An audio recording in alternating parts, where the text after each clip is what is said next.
I always thought that sharing a room with my stepbrother would be temporary. It was supposed to be a minor inconvenience, a logistical arrangement that would only last until our parents figured out a better solution. But weeks turned into months, and now, a year later, it had become our normal. I should have minded more. I should have protested. After all, I was 23, a medical student drowning in coursework. Late-night study sessions and the occasion shift at the hospital. Having an 18-year-old boy in my space should have been a nightmare. But the problem wasn't his presence. It was my growing awareness of it. It started subtly, like the way I began noticing his habits, the way he left the lamp on when he thought I was asleep, quietly flipping through a book, the way he would stay up with me, even if he had nothing to do, just because he didn't want me to feel alone in those exhausting nights, of endless reading, the way he stretched in the mornings, his t-shirt riding up slightly, revealing just a hint of his stiffened stomach. I should have ignored these things. I tried to our room, was small, divided by a curtain that offered little privacy. It was a makeshift solution my father and stepmother had come up with after they got married, and decided we should all live together under one roof. They hadn't expected their children to be thrown into such close quarters, hadn't considered that two people who barely knew each other might have to learn the rhythms of one another's existence so intimately. At first we were awkward around each other. We spoke only when necessary, exchanging polite pleasantries, careful not to step over the invisible line that separated our spaces. But over time, something shifted. There were nights when I'd hear him toss and turn in his bed, restless, lost in thoughts he never voiced. There were mornings when I'd wake up to find him already gone, a coffee waiting for me on my desk. No note, just the silent gesture of care. And then there were the moments that felt like accidents, but lingered too long to be coincidences, like the time he walked in, just as I was changing his eyes, flickering away too late, his cheeks flushing as he stammered an apology, or the times our hands would brush when we passed each other in this small space, neither of us pulling away. Immediately, one evening as I sat on my bed, surrounded by books and notes, exhausted beyond belief, he spoke up. "You should take a break," he murmured, glancing up from his phone. "I can't. I sigh too much to do." He got up and walked over, picking up one of my textbooks, flipping through the pages lazily. "You're always studying, doesn't it? Ever drive you crazy?" I gave him a tired smile. Medicine isn't exactly forgiving. He hesitated, then sat down beside me, too close. The curtain between our beds was pulled back that night, and the small distance between us suddenly felt non-existent. "I don't get it," he admitted. "How do you do it? How do you not break under all that pressure?" It turned to look at him, really. Look at him. He had grown up in the past years, heading the last traces of boyhood. His jawline was sharper, his eyes more serious, his presence more solid. "I do break," I whispered. "I just don't let anyone see it." The silence stretched between us, thick with something unspoken, and then, before I could stop myself, I leaned my head against his shoulder. It was nothing, a brief, exhausted moment of comfort. But he stiffened, like the contact meant more to him than it should have. I should have pulled away. I didn't. Instead, I let myself stay there, just for a little longer than was appropriate. And when I finally sat up, I saw something in his eyes that made my breath catch, something unsure, hesitant, and undeniably real. That was the moment I realized the truth. This wasn't just about sharing a room anymore.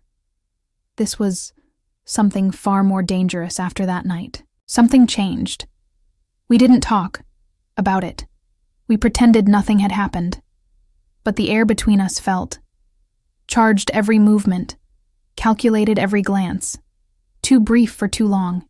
He started going to bed later than usual, waiting until I was fully settled. Before turning off his side of the lamp, I started being hyper-aware of the way he moved around the room, the way he changed his shirt when he thought I wasn't looking, the way his voice softened when he spoke to me, And the worst part, I liked the quiet, unspoken tension that lingered in there.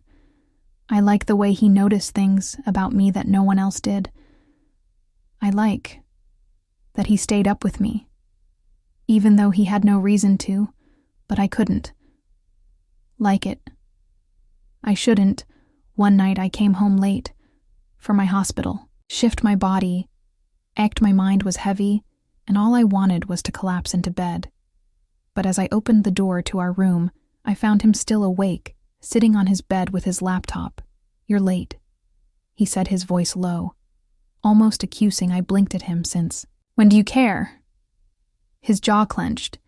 He didn't answer. Instead, he watched as I walked over to my desk, dropping my bag onto the chair. I felt his gaze on me as I unbuttoned my coat, letting it slip off. My shoulders, he looked away. I don't know why, but that single moment, his deliberate choice to look away, made my heart pound. I should have ignored. Instead, I decided to test something. I walked over to his bed and sat at the edge. "What are you working on?" His finger hovered over the keyboard for a second before he closed the laptop. Nothing important, we were too close. I could see the way his throat moved when he swallowed, the way his hands curled into fists on his lap, the way his breath hitched just slightly when I leaned in the tiniest bit. "This feels weird, doesn't it?" I murmured. He exhaled sharply, like he'd been holding something in. "Yeah, I should have laughed it off. I should have moved away. I should have done anything. But what I did next, instead, I reached out and took his hand. It was a mistake, a terrible, beautiful mistake, because the second our fingers touched, he let out a breath, one that sounded like relief, like frustration, like everything he had been holding back. I should have pulled away. I didn't. Instead, I let my fingers tangle with his, let myself feel the warmth of his skin against mine. His grip washes, I wasn't unsure. But he didn't let go, tell me to stop. He whispered I couldn't, because I didn't want him to. Instead, I looked up at him, my heart pounding against my ribs, and for the first times since we had started sharing this room, I realized the truth. We weren't just step-siblings. We were something else. Something that blurred the lines between right and wrong. And neither of us was willing to walk away from it that night. I barely slept after I let go of his, and I had turned away quickly, pretending nothing had happened, but sleep never came. I could hear him shifting in his bed, restless, just like me. I kept my back to him, hoping that if I didn't see him, didn't think about the way his fingers had tightened around mine, about the way his voice had trembled when he told me to stop, as if he had been hoping I wouldn't. But I did stop, because I had to, didn't I? The next morning, I woke up late. The room was quiet, and when I turned over, I saw that his bed was empty. A note sat on my desk, scrawled in his messy handwriting. "One out, be back later. Don't forget to eat. Something." I stared at it for a long time. Had he left to avoid me? Had I made things too complicated? I didn't know what. I wanted the answer to be, I spent the day pretending to be normal, studying, cleaning, making coffee, ignoring the way my hands shook. Whenever I thought about last night, by the time he came back, it was late afternoon. I was sitting on my bed, a book open, in my lap, but I wasn't reading. I was waiting when he walked in. His eyes met mine for just a second, before he looked away. "Hey," he said, "hey." An awkward silence stretched between us. He tossed his bag onto his bed, rubbing the back of his neck. "About last night," he started. It was nothing. The words came out too quickly, too forced. I wanted them to be true, but they weren't. His jaw tightened. Was it? I swallowed. Hard. "We were just tired, that's all." Hell let out a breath, shaking his head like he was frustrated. "Right." Neither of us believed it. For the rest of the evening, we tiptoed around each other, acting like everything was fine, but it wasn't. I could feel it every time our eyes met, every time our hands almost brushed, Every time I caught him looking at me when he thought I wouldn't notice. And then that night it happened again. I woke up to the sound of his breathing so soft and even, I turned over in bed. Squinting in the dim light, he was sitting up his back, against the wall, his gaze fixed on the ceiling. Can't sleep, I whispered, his head turned. And for a second I saw something in his eyes that made my breath catch. I keep thinking about it, he admitted. I didn't have to ask what he meant. I sat up slowly, my heart pounding. The curtain between our beds was pulled halfway back, just like it always was. A thin line, a fragile boundary, one that neither of us wanted to cross, but neither of us wanted to keep anymore. I don't know what to do, he murmured, his voice barely audible. I know. I shouldn't feel this way, but I do. I should have told him to stop. I should have told him we couldn't. But when he looked at me like that, like I was the only thing in the world, that made sense to him. I couldn't bring myself to say the words instead.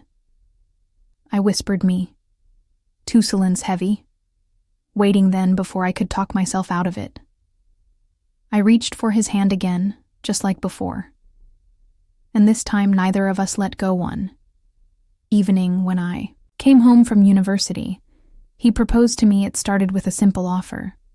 You're always complaining about your back, he said one evening, stretching out on his bed while I sat, hunched over my desk, rubbing my neck. Let me help. I turned, raising an eyebrow. At him. Help? How, a massage, he said, sitting up. Come on, you're practically living at the hospital. Then coming home and studying all night. It's no wonder your back hurts. I hesitated. The logical part of me, the one that knew this was dangerous, wanted to refuse, but another part of me, the one that had been losing the battle for weeks now, stayed silent. It's not a big deal. Headed quickly as if sensing my hesitation.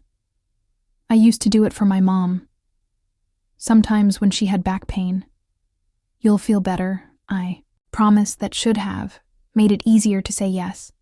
It should have reminded me that this was just a normal, harmless gesture.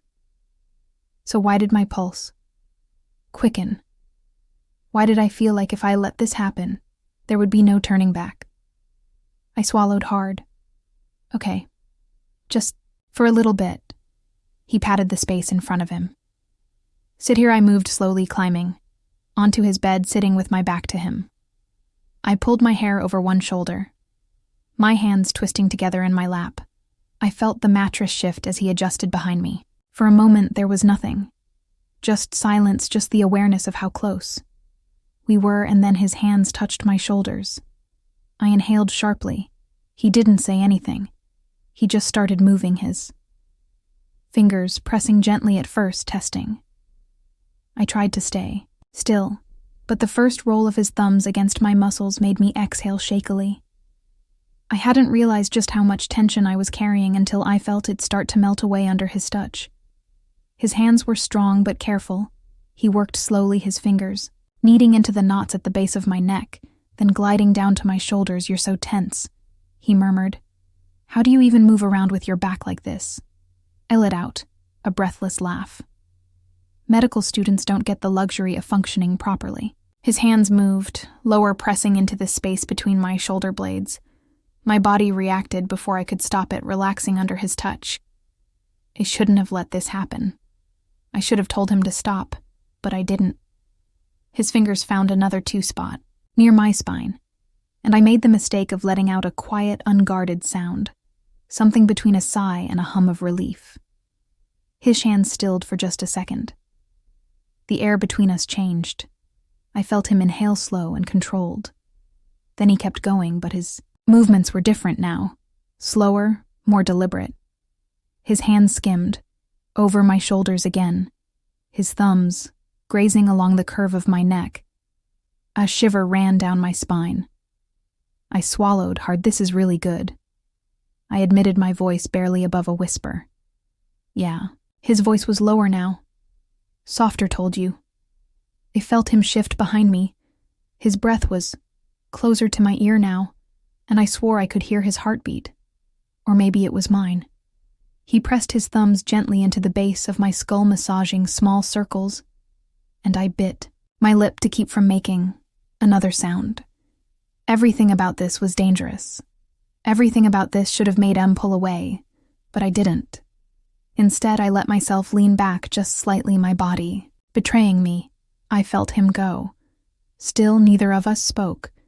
Neither of us moved. We just sat there, breathing the same air, hovering on the edge of something. Neither of us had the strength to stop, and then in the quiet he murmured something so softly I almost didn't care catch it. I don't think I can pretend.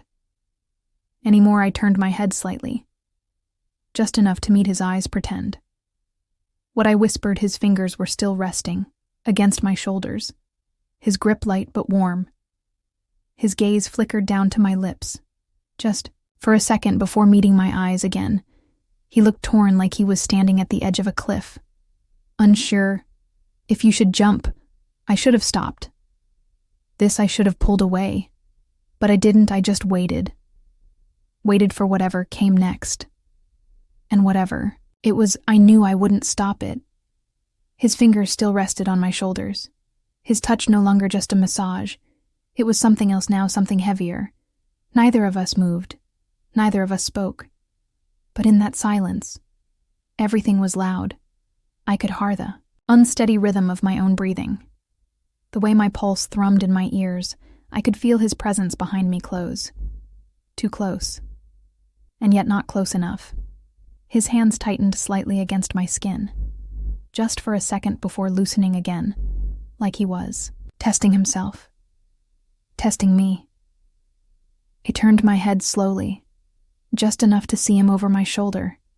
The air between us shifted. His gaze flickered down, just for a heartbeat to my lips. And that was when I knew this was going to happen. I should have stopped it. I didn't. He moved. First leaning in just enough to raise the space between us, just enough to brush his lips against mine. Light, tentative, a question. I froze. Not because I didn't want it, but because I did. His breath was warm against my skin, and I felt the hesitance in him, the uncertainty, the silent plea for me to pull away. If this was too much, I did. Instead, I let my eyes flutter shut. Let me lips part slightly, and that was all, the answer he needed. His fingers slid from my shoulders to my arms, his touch light almost like he was afraid to hold in too tightly. The kiss stayed soft, barely there, but it felt like everything, like a line being crossed, like something that had been waiting to happen. Finally, slipping into place, I turned more fully toward him now, and the shift caused our lips to press together just a fraction, more just enough for a sharp breath to escape him. The sound sent a shiver down my spine. This was real. This was happening, and I didn't want to stop. His hands hesitated, like he didn't know if he should pull me closer, like he was still waiting for me to push him away. I couldn't.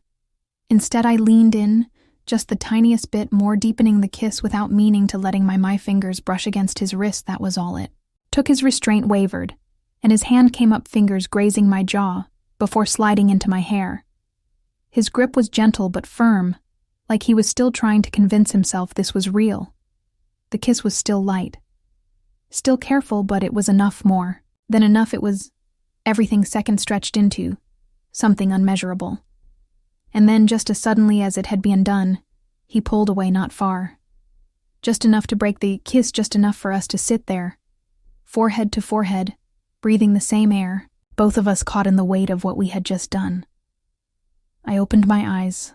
Slowly, his were already on me, dark, searching, like he was trying to figure out if we had just made a mistake, like he was waiting for me to be the one to say it, to undo it, to take it back. But I couldn't, I wouldn't. I swallowed hard. My lips still tingling from the kiss, exhaled shakily, like he was struggling to find words. He started, but I shook my head, cutting him off before he could say something that would shatter this moment. Don't I whispered. He hesitated, and then slowly he nodded. Neither of us moved, neither of us spoke, but we both knew nothing would ever be the same again.